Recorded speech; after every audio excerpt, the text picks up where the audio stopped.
अस्सलाम वालेकुम my YouTube family, कैसे हैं आप सब लोग। उम्मीद करती हूँ खैरियत से होंगे और वेकेशंस को खूब सारा एंजॉय कर रहे होंगे। तो मैंने आपको अपने पहले वीडियो के अंदर बताया था कि हम लोग बालाकोट पहुँचने के बाद जो है पहले कागान तक गए थे। वहाँ पे मैंने सारे जो खूबसूरत मंजर देखे थे वो रिकॉर्ड करके आप लोगों के साथ शेयर किए थे। आज हम सेकेंड टाइम जो है दोबारा निकल रहे हैं फ्रॉम बालाकोट टू बेशाम तक का हमारा प्रोग्राम था, क्योंकि हमें बर्फ़बारी देखनी थी। यहाँ पे जो हमारे लोकल्स हैं उनसे हमने सारी इन्फॉर्मेशन वगैरह कलेक्ट की थी, तो उनका यही इरादा था कि बेशाम पे जो है हमें बर्फ़बारी मिल जाएगी, तो हमने वहीं तक का इरादा किया था। तो खैर हमने अपना जर्नी शुरू किया और हम जो है मानसहरा मोटरवे पे चढ़ गए और N95 कहलाता है वो, और वहाँ से जो है हमने अपना जर्नी शुरू किया। वहाँ पे हमें कुछ आगे जाने के बाद जो है यहाँ पे बड़ा ही खूबसूरत सा ये टनल नज़र आया, जो कि तकरीबन 6 फीट के करीब जो है लंबा था। खैर इसको क्रॉस करने के बाद आप देख सकते हैं यहाँ बारिश का मंज़र था। जब हम होटल से निकले थे उस वक्त भी हमें बारिश मिली थी हल्की हल्की, लेकिन हम क्योंकि तकरीबन 1 बजे के करीब निकले थे और बेशाम का सफ़र फ्रॉम बालाकोट टू बेशाम जो है 2.5 से 3 घंटे का था, तो हमने कहा था कि चलो बेशाम तक भी अगर हमें बर्फ़बारी मिलती है तो इट्स ओके, बारिश के अंदर जाना सफल हो जाएगा। खैर सफ़र हमने कंटिन्यू किया। जितने भी खूबसूरत मनाज़िर हम बीच में देख रहे थे, मैं उनको कोशिश कर रही थी। जो इंतहाई हसीन तरीन है ना जगहें, वैसे तो सभी एक से बढ़कर एक थी, लेकिन जो अच्छी लग रही थी वो मैंने सारी जो है कैप्चर कर ली थी कैमरा के अंदर, और ये आप लोगों के साथ शेयर कर रही हूँ। देखते जाइए कितने खूबसूरत मंज़र है।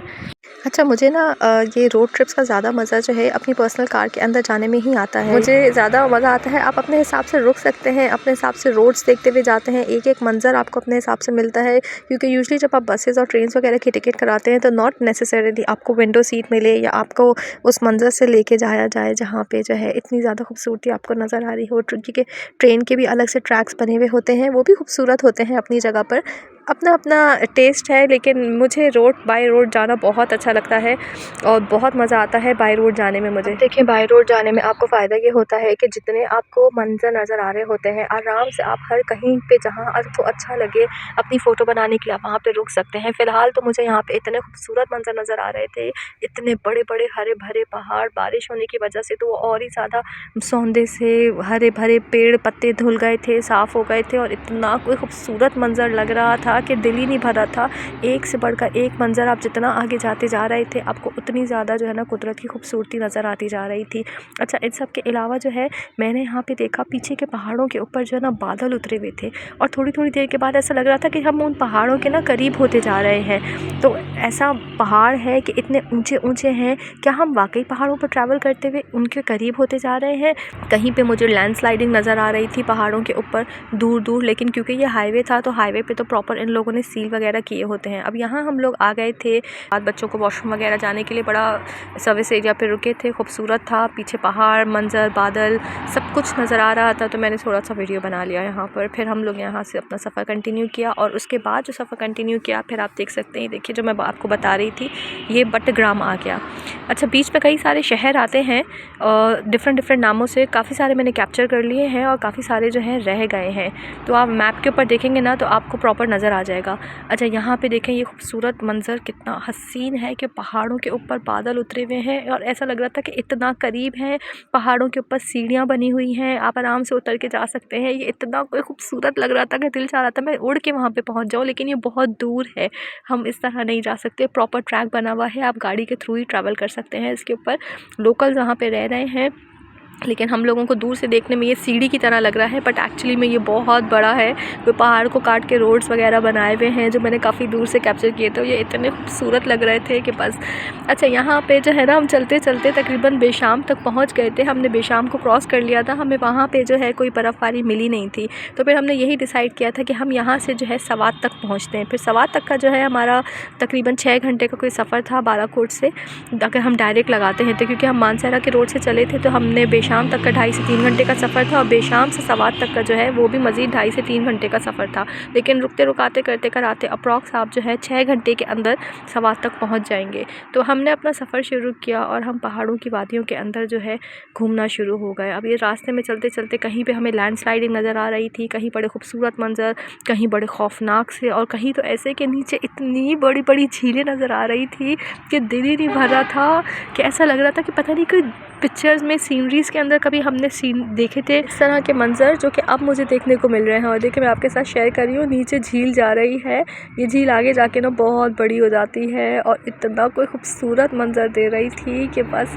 और ये एक तरह से खौफनाक भी है। इन रोड्स के ऊपर ना हम आम लोग ड्राइव नहीं कर सकते, ये तो सिर्फ उन लोगों के लिए है जो कि मतलब बहुत ज़्यादा एक्सपर्ट हो या ड्राइवर्स हो, क्योंकि बड़ा टैक्टफुली। और फिर बारिश के मौसम के अंदर तो रोड्स भी बहुत ज़्यादा स्लिपरी हो रहे होते हैं और आप इतनी स्पीड में जा नहीं सकते। ये तो मैं आपको थोड़ा सा फास्ट फॉरवर्ड करके दिखा रही हूँ। देखिए नीचे कितने खूबसूरत मंजर है, एंजॉय करें।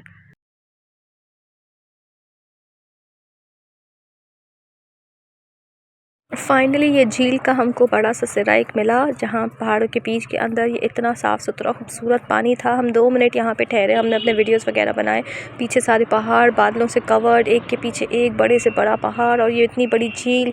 ये तो कोई ऐसा लग रहा था जैसे दुनिया के अंदर खुदा ने कोई जन्नत बना दी है और हम वहाँ पे खड़े हुए हैं।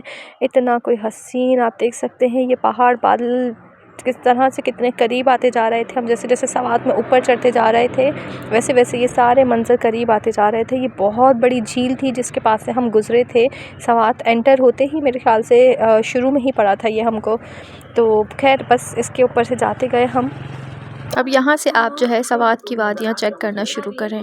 ये सवात की ऑथेंटिक वादियाँ हैं जहाँ पे इस वक्त हम फिर रहे हैं। पहाड़ों पे बादल हैं, नीचे झरने बह रहे हैं, लेक्स हैं और बस जो खूबसूरती देखने के लिए लोग दूर दूर से पाकिस्तान के अंदर आते हैं, मैं आपको वीडियो में दिखाती हूँ। इस रास्ते पर आप जितना भी चलते जाएं आपका दिल ही नहीं भरता। इतना खूबसूरत है कि बस एक मंज़र ख़त्म होता है कि दूसरा मंज़र शुरू हो जाता है। मतलब जितना आगे जाते जाएंगे उतना ही ज़्यादा खूबसूरत तरीन मंज़र आपके सामने ऐसा आएगा कि जैसे आपने पीछे पहले ये देखा ही नहीं था। अच्छा यहाँ जो है ना, मैं कैमरा थोड़ा सा स्लो करके आप लोगों को व्यू दिखाना चाह रही थी ताकि आप लोग देखें, क्योंकि आजकल HD कैमरास के अंदर, HD TV के अंदर जो है आपको प्रॉपर जो है ना पूरा मंज़र ऐसा नज़र आएगा जैसे आप उसके सामने खड़े हुए हैं। बहुत ही मज़ेदार, बहुत ही ऐसा आँखों को ठंडक पहुँचाने वाला मंज़र था ये। देखिए इतने गहरे गहरे पहाड़ों के अंदर जो है लोगों ने घर बनाए हुए हैं और हम इतनी ऊंचाई के ऊपर थे कि बस ऐसा लग रहा था ऊंचाई पे मज़ीद जाए चले जा रहे थे। ऐसा नहीं था कि रुक गए थे, पहाड़ जितने ऊंचे होते जा रहे थे उतना ही ऊंचा रोड काट काट के बनाए हुए थे पहाड़ों को। पहाड़ों के इर्द गिर्द गोल गोल घूमते घूमते ये मंज़र मैंने आप लोगों के लिए स्पेशली इसलिए बनाया था ताकि आप लोग को अंदाज़ा हो कि हम पहाड़ों के वो जो दूर दूर से देखते हैं वो देखने में हमें इतने बड़े नहीं लगते, लेकिन उन पहाड़ों के ऊपर जब आप जाते हैं तो आपको अंदाज़ा होता है कि आप कितनी ऊंचाई के ऊपर हैं। यहाँ हम एंटर हो गए हैं एक और सिटी में, वेलकम टू शांगला लिखा हुआ है और ये इसका कोई मेरे ख्याल से सिटी है जिसको दंदई कहते हैं। तो हम यहाँ पे एंटर हुए हैं। अभी मुझे एग्जैक्टली याद नहीं है कि ये बेशाम से पहले था, आई गेस ये सवात वैलीज़ के अंदर ही था जब हम एंटर हुए थे। तो खैर हमने अपना रास्ता कंटिन्यू किया और फिर अब आप आगे के मंज़र देखिए। बीच में हमने डैम्स वगैरह भी देखे थे और डैम्स को बनाने के लिए जो है साइड्स को पूरा कवर किया हुआ था। अभी आप एक्सपीरियंस करेंगे, साइड पे पूरी वॉल बना करके उसके ऊपर इन्होंने वायरिंग वगैरह की हुई थी। काफ़ी लंबा ऐसा हमने एक ट्रैक गुजारा था जहाँ पे ऐसा हुआ था और कई जगह पे तो बिल्कुल ऐसा था कि एक जगह पे बिल्कुल पहाड़ हैं लैंडस्लाइडिंग वाले और दूसरी तरफ है खाई। वो मंज़र बड़ा खौफनाक था, लेकिन वहाँ से भी गुजरते हुए मज़ा तो बहुत आ रहा था। रोशनी के अंदर ना ये जगहें बहुत ही अच्छी लगती हैं, लेकिन यही सफ़र अगर आप रात के टाइम तय करें तो ये बहुत ही ज़्यादा खौफनाक हो जाता है। अच्छा कुछ टाइम पहले हमने सुना था कि बहरीन जो है एक दफ़ा सैलाब आया था, लैंडस्लाइड वगैरह हुआ था वहाँ पे काफ़ी बड़ा और पूरा बहरीन जो है ना तबाह हो गया था, ख़त्म हो गया था। तो बहरीन का नामो निशान ही मिट गया था, लेकिन वहाँ के जो लोकल्स कुछ बच गए थे उन्होंने फिर दोबारा जो है अपनी ज़िंदगी स्टार्ट की और वहाँ पर उन्होंने दोबारा से बहरीन को तामीर करना शुरू किया। और इस दफ़ा हम जब वहाँ से गुज़रे थे तो तकरीबन 6-7 साल हो गए इस बात को, अप्रॉक्स मुझे कोई एग्जैक्टली आइडिया नहीं है, लेकिन एक आइडिया दे रही हूँ, अंदाज़न मेरे ख्याल से इतना टाइम तो हो गया है। तो हम जब इस दफ़ा यहाँ पे गए हैं तकरीबन 6-7 साल के बाद, तो बहरीन कम्प्लीटली बना हुआ था। मतलब आपको उसको देख के अंदाज़ा ही नहीं होता कि कभी ये बहरीन ऐसा हुआ था कि ख़त्म हो गया था, तबाह हो गया था बिल्कुल, और ये दोबारा से बनाया गया है। तो उसको तो देख के ऐसा लग रहा था कि ये हमेशा से यहीं पे ही था और इनफैक्ट काफ़ी डेवलप था बाकी सिटीज़ से। और एक से बढ़कर एक मनाजिर आपकी आंखों के सामने इतने खूबसूरत कि बस आप चलते ही चले जाएं, आपका रुकने को दिल ही ना करे। अच्छा कलाम कलाम वाला रास्ता क्योंकि हमने रात में तय किया था तो वो बड़ा ख़तरनाक था। रात के वक्त तो ऐसा था कि जैसे बस हैबतनाक था, रास्ता समझ ही नहीं आ रहा था। इतने ऊंचे ऊंचे बड़े बड़े पहाड़ जिन पे से लैंडस्लाइडिंग हुई हुई थी, बड़ा ही खौफनाक था। रात में तो मैं पिक्चर भी कैप्चर नहीं कर पाई। तो वहाँ से वापसी के टाइम पे मैंने दिन के टाइम जहाँ हमने वहाँ से गुज़र किया था अपना वापसी के लिए, मैंने तब उसको कैप्चर किया था और थोड़ा सा शेयर किया है वीडियो। अच्छा, कलाम का टेम्परेचर बर्फ़बारी से पहले जो है -0 टेम्परेचर पे था, लेकिन जब तक हम वहाँ पे पहुँचे थे और वहाँ पे सुबह 7:30 बजे हमें बर्फ़बारी मिली थी, तो तब तक वहाँ पर जो टेम्परेचर हो गया था वो -18 पे जा चुका हुआ था जिस वक्त हम कलाम से निकले हैं बर्फ़बारी इंजॉय करके। और वो रास्ता बड़ा ही खौफनाक था। फ़िलहाल ये सवात के मंज़र हैं, इनको आप एंजॉय करिए। हम बादलों के अंदर पहुंच चुके हैं, सवात की उन वादियों के अंदर जहां पे बादल जो हैं बिल्कुल पहाड़ों के ऊपर उतरे हुए होते हैं। आप देख सकते हैं मेरे बिल्कुल मुंह के सामने है। इन जगहों पे घूमने के लिए ना कभी कभी आपको साल में 1 दफ़ा या 2 साल में 1 दफ़ा वक्त निकाल के ज़रूर आना चाहिए। जो अफोर्ड कर सकते हैं वो साल में 2 दफ़ा भी ज़रूर आएँ अपनी फैमिली के साथ, क्योंकि ये इतना स्ट्रेस रिलीजिंग, इतना स्ट्रेस फ्री होता है ना कि आप यहाँ पे आके इतना ज़्यादा अपने आप को हल्का महसूस करते हैं कि मतलब आपका खाली जो है ना जगह का चेंज होना, थोड़ा सा अपने आप को रिलीफ देना स्ट्रेस से और बाकी सारे कामों से जो आपके डेली रूटीन के होते हैं, इससे आपकी लाइफ पे बड़ा फ़र्क पड़ता है। ये जगहें, ये मनाज़िर इतने सूदिंग, इतने कामिंग हैं कि यहाँ के आप मंज़र को देख कर के बस यू ओनली कीप वॉकिंग कि वाओ यार, क्या खुदा ने कुदरत बनाई है, क्या नेचर है। आप मतलब ऐसी चीज़ें आपको आम तौर पे आम दिनों में देखने के लिए नहीं मिलती हमारे यहाँ पर, लेकिन आप ऐसी जगहों पे जब घूमने के लिए ख़ास तौर से जाते हैं तो आप just you keep on doing wow, it's so amazing, fantastic. इतना मंज़र, इतना पहली दफ़ा आपको मतलब बहुत ही खुश हो रहे होते हैं, आपकी तबीयत अंदर से बड़ी अच्छा महसूस कर रही होती है। अच्छा, ये सारे मंज़र पे यहाँ पे घूमते हुए ना मुझे ऐसा लग रहा था कि जैसे मैं ना किसी मिनी स्विट्ज़रलैंड के अंदर आई हुई हूँ। स्विट्ज़रलैंड भी इतना ही खूबसूरत है जितना हम पाकिस्तान के अंदर देख रहे थे, और कोई स्विट्ज़रलैंड, पाकिस्तान हमारा स्विट्ज़रलैंड से कम नहीं है। आप देख सकते हैं वहाँ पे भी सीनरीज़ के अंदर दिखा रहे होते हैं, हम वीडियोज़ में, पिक्चर्स में देख रहे होते हैं, पहाड़ों के ऊपर बादल उतरे हुए होते हैं, इतने खूबसूरत मंज़र होते हैं। वो सब चीज़ें मैंने अपने वीडियो के अंदर कैप्चर करके आपके साथ शेयर किया है। मेडोज़ वगैरह हैं। अभी भी अगर मेरा आगे जाने का हुआ यहाँ से मज़ीद आगे किसी अच्छी जगह पे, तो वहाँ की भी वीडियोज़ बना के आपको कैप्चर करूँगी। हर वो मंज़र जो कि हम बचपन में अपनी सीनरीज़ में देखा करते थे ना, और आज भी हमें सीनरीज़ के अंदर देखने को मिलती है, वो एक्चुअली हमारे पाकिस्तान के अंदर एग्जिस्ट करती है। तो मैं ये मैसेज देना चाहूँगी अपने सारे पाकिस्तानीज़ को कि आप जाइए, अपने पाकिस्तान को एक्सप्लोर करिए, क्योंकि इसमें बहुत सारी जगहें ऐसी हैं जो कि अभी तक जो है अनडिस्कवर्ड हैं और लोगों को नहीं पता। अच्छा, मेरे हस्बैंड को ना बहुत शौक़ है नई नई जगहों को एक्सप्लोर करने का और डिस्कवर करने का, तो हम लोग अक्सर जाते रहते हैं। तो इस ट्रिप पे अगर हमारा कहीं ऐसी जगह पे जाना हुआ जो कि अभी तक किसी को पता नहीं है और वो इतनी खूबसूरत, कोई हसीन है, तो मैं ज़रूर वो जगह आप लोगों के साथ शेयर करूँगी। या अगर कोई ऐसी जगह है जो कि बहुत ज़्यादा खूबसूरत है और लोगों को ऑलरेडी उसके बारे में पता भी है, लेकिन उस पे भी कुछ स्पॉट्स सॉरी ज़्यादा बोल दिया ना तो स्लिप ऑफ टंग हो गई। कुछ स्पॉट्स ऐसे होते हैं ना जो लोगों ने अभी तक उनको इतना ज़्यादा पब्लिक नहीं किया हुआ होता, लोगों को नहीं पता होता उन जगहों के बारे में। तो वो सारे खूबसूरत जगहें, वो सारे खूबसूरत मंज़र जो है मैं आप लोगों के साथ अपने अगले अपकमिंग वीडियोज़ के अंदर शेयर करूँगी। फ़िलहाल के लिए आप लोग इन वीडियोज़ को एंजॉय करें। मतलब ठहरना नहीं है, जितना आगे जाते जाएंगे उतनी ज़्यादा खूबसूरती के खूबसूरत मनाज़र आपके सामने आते रहते जाएंगे, एक से बढ़ के एक मंज़र। अभी जिस मंज़र पे आप मौजूद हैं, आगे जाएंगे तो मज़ीद इससे ज़्यादा डबल खूबसूरत आपको जो है ना समा देखने को मिलेगा। इससे ज़्यादा अच्छे और हसीन नज़ारे आपको देखने को मिल जाएंगे आगे। तो मतलब रुकना नहीं है, आगे जाते ही जाना है, क्योंकि वापसी का रास्ता वैसे भी यहाँ पे है नहीं। आपने किसी न किसी सिटी में रुक कर फिर वहाँ से अपनी वापसी को देखना है। तो ये बस चलते चले जाएं और आगे क्या खूबसूरतियाँ हैं उसको एक्सपीरियंस करते रहें, एक्सप्लोर करते रहें। अच्छा, ये जगह ना दिन में घूमने के लिए बहुत अच्छी है, रात में ये जगह इतनी हैबतनाक हो जाती है।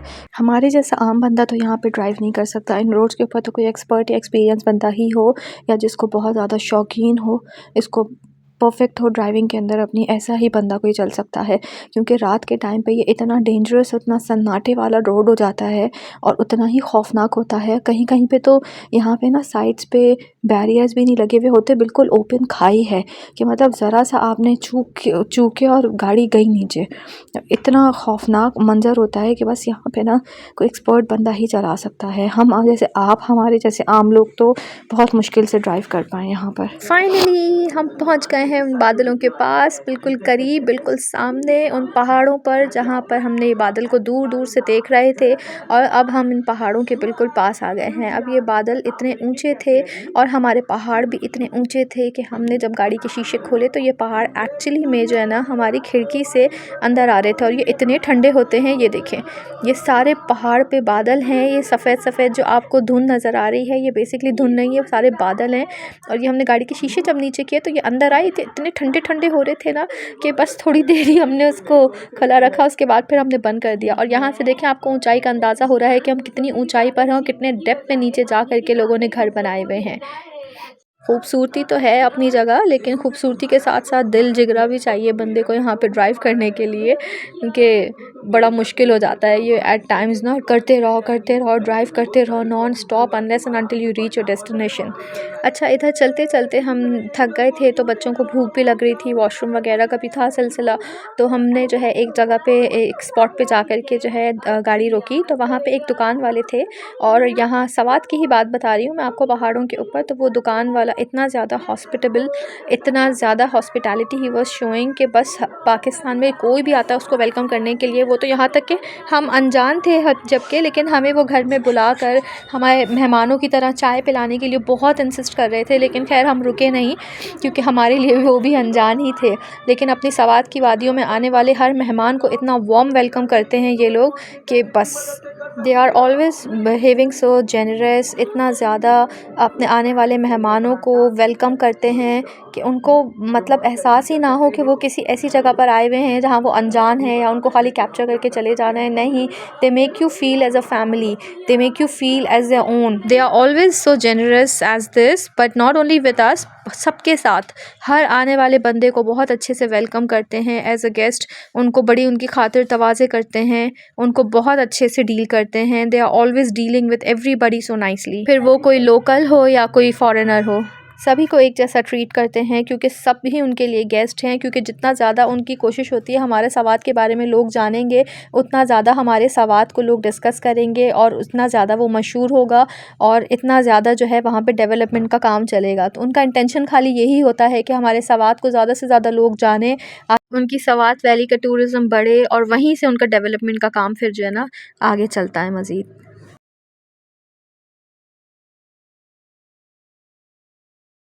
बस फिर हम सवात पहुंच गए थे, यहीं पे हमें मगरिब हो गई थी। और सफ़र तो हमारा इसके बाद भी कोई तकरीबन 5 से 6 घंटे का कंटिन्यू हमने किया था कलाम तक पहुंचने के लिए। लेकिन अंधेरा होने की वजह से कोई भी चीज़ कैप्चर करना बिल्कुल ऐसा हो गया था कि आप नहीं कर सकते। अंधेरे के अंदर तो कुछ समझ ही नहीं आता, प्लस यहाँ पे स्ट्रीट लाइट्स का भी कोई इंतज़ाम नहीं होता पहाड़ों के ऊपर। अगले दिन फिर जब हमने अपनी कलाम से वापसी की थी तो वहाँ पे जितना मंज़र हमने, जितना रास्ता, जो रूट हमने इख्तियार किया था वहाँ पे पहुँचने के लिए, कितना ख़तरनाक और ख़ौफनाक था, वो सारा मैंने जो है दिन के टाइम की रोशनी के अंदर वापस आते हुए कैप्चर कर लिया था। तो ये आखिर में आपको जो है उसके कुछ मंज़र शेयर कराती हूँ मैं। तो कलाम का रास्ता जो है काफ़ी ख़ौफनाक है। मेरी तरफ़ से ये सजेशन है कि आप उसको जो है दिन के रोशनी के अंदर ही कवर कर लें तो बेहतर है, क्योंकि रात के लिए आपकी वापसी बड़ी मुश्किल हो जाती है। अगर आपको रोड से खौफ आए तो आप पलट के जा नहीं सकते। तो इसलिए मेरा सजेशन यही है कि आप लोग कलाम का रूट जो है कोशिश करके दिन के टाइम ही कवर करें। तो मंज़र बड़ा खूबसूरत था, रास्ता बड़ा अच्छा था, लेकिन दिन में मज़ा आए। लेकिन ये पहाड़ी रास्ते ऐसे होते हैं कि आप इन पे दिन पे ही ट्रैवल करें, रात के टाइम नहीं। और पहाड़ी इलाके के अंदर जो है मगरिब भी आधा घंटा पहले हो जाती है। अच्छा, अब हम सवात पहुँच चुके हुए थे और यहाँ पर मगरिब भी होने वाली थी। वीडियोज़ को बनाना काफ़ी मुश्किल हो रहा था मेरे लिए रोशनी ना होने की वजह से, क्योंकि रात के अंदर ये पहाड़ी इलाकों के अंदर आपको बामुश्किल ही कुछ नज़र आता है कि आप उस पर कुछ अच्छी सी चीज़ें को कैप्चर कर सको। तो आगे हम यहाँ से मज़ीद गए थे कलाम तक, और कलाम हम बर्फ़बारी देखने के लिए गए थे। वो भी यहाँ सवात से लेकर कलाम तक का मज़ीद 2.5 से 3 घंटे का सफ़र था, जो कि हमने तकरीबन 4 घंटे में सफ़र तय किया था, क्योंकि कलाम का रास्ता बहरीन से होकर गुजर रहा था और बहरीन का रास्ता बिल्कुल ख़तरनाक और बहुत ही लैंडस्लाइडिंग की वजह से डाइवर्जन रोड्स पे से हमको जाना पड़ रहा था। और रात को वापसी के लिए वहाँ पे यू टर्न वाला कोई सीन था नहीं, तो इसलिए या तो आप वहीं पे स्टे कर लो या तो फिर आप जो है कलाम तक ही पहुँच के आप दम लो। तो फिर हमने यही किया था कि हम अब कलाम पे ही पहुँचेंगे। तो रात को 10:30-11 बजे के करीब हम कलाम पहुँच गए थे, और फिर फाइनली मैंने कलाम का जो ख़तरनाक रास्ता था वो दिन की रोशनी के अंदर कैप्चर करके आप लोगों के साथ शेयर किया है। तो ये था हमारा सफ़र फ्रॉम बालाकोट टू कलाम। तो मिलती हूँ मैं आपसे अपने अगले व्लॉग में कुछ नई जगहों के साथ और कुछ नए ट्रैक्स के साथ। जब तक आप इन मनाज़िर को देखिए और एंजॉय करिए और अंदाज़ा लगाइए इस बात से कि हमारा पाकिस्तान कितना खूबसूरत है और किस कदर इस काबिल है कि हम यहाँ पे अपने टूरिज़्म को बढ़ाएं और बाहर से लोगों को इनवाइट करें कि पाकिस्तान में कितनी खूबसूरती है कि हमें कहीं बाहर जाने की ज़रूरत ही नहीं। हर वो चीज़, फेरी मेडोज़, आपके लैंड स्लाइडिंग, ग्लेशियर्स, पहाड़ और everything you will get over here, जो कि आपको एक स्विट्ज़रलैंड के अंदर बेसिकली अच्छी खूबसूरत सीनरीज़ के अंदर मिल रहा होता है, वो सब कुछ आपको थोड़े से फास्ट पेस के अंदर मैंने इस वीडियो के अंदर कैप्चर करने की कोशिश की है। मज़ीद मैं आप लोगों को जो है अपने शॉर्ट्स की शक्ल के अंदर छोटे छोटे क्लिप्स बना करके आप लोगों के साथ शेयर कर दूंगी। So stay tuned, until then अल्लाह हाफिज़ and don't go anywhere because there is a lot more coming up.